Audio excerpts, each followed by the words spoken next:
Hey guys, Anthony here with We Back Tesla, and do you want to know the real reason why I back Tesla? Please don't tell anyone, but there's this secret influencer payroll that if you just spew positivity about Tesla anywhere on the internet, you automatically get entered into this payroll. If any of you guys have contact information on when we're going to get paid, it's been about a year. I have no doubt I'm going to get paid, Just let me know in the comments because I think I just maybe missed an email or something. But in all seriousness, it has been a minute since I posted and I am terribly sorry.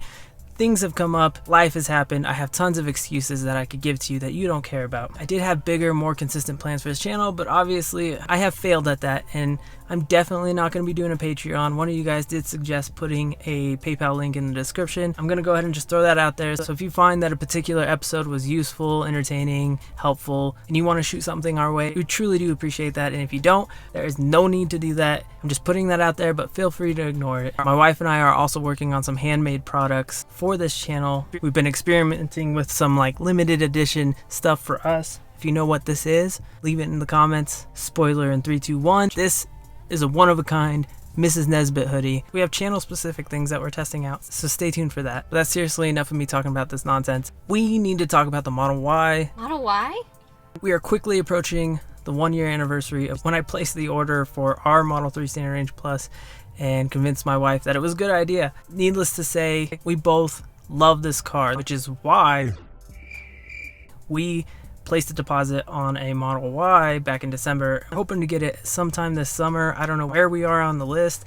Maybe that's wishful thinking, but we are on the list and we do plan to get the Model Y. So I hope you're ready for a lot of comparison videos between the Model 3 and the Model Y. But something that I keep seeing pop up is people talking about the cannibalization of the Model 3 because of the Model Y. I 100% expect the Model 3 production numbers to drop, a big part of that being because of the Model Y coming to the market and ramping up. And I don't think this is a bad thing. I think even Elon during the Q4 earnings call had talked about what their true problem is, and it has nothing to do with demand for their cars. It has everything to do with battery cell production. The biggest problem that I would say they are successfully tackling is scaling battery cell production and keeping costs down so that they can make a profit on EVs, which we have yet to see another company be able to make a profitable EV, but Tesla's doing it. So when the Model Y hits the market, what's going to happen is Model 3 production is going to go down. Those battery cells and packs that were destined for a Model 3 are now going to be going to the Model Y. And I think that's going to sync up real nice with the demand of the Model Y. There's pent-up demand for this Model Y, a crossover SUV. It's something that we would have purchased instead of the Model 3, and I'm not the only one that has that feeling. Now, don't get me wrong, the Model 3 still has a lot of things like price and just form factor. It does look a little nicer than the Model Y. I don't think demand for the Model 3 is going to tank or anything, but I think enough of it's going to be siphoned off to the Model Y to allow Tesla to be able to continue ramping battery production to allow them to produce both the Model 3 and the Model Y at the same time and grow the total unit production numbers. So Elon made it perfectly clear that they're not focused on demand for specific models. What they're focused on is battery production to support all models. One of the big takeaways I heard on the earnings call was Elon talking about the Model S and the Model X. The form factors for those batteries are different than the Model 3, Model Y. Chemistry inside the 18650 cell has improved many times over the years. So it's really just a form factor as opposed to a core technology. So it's, I think we're pretty happy with where where the energy content of the cell and the improvements in efficiency of the vehicle. Drew, is there anything you want to add though?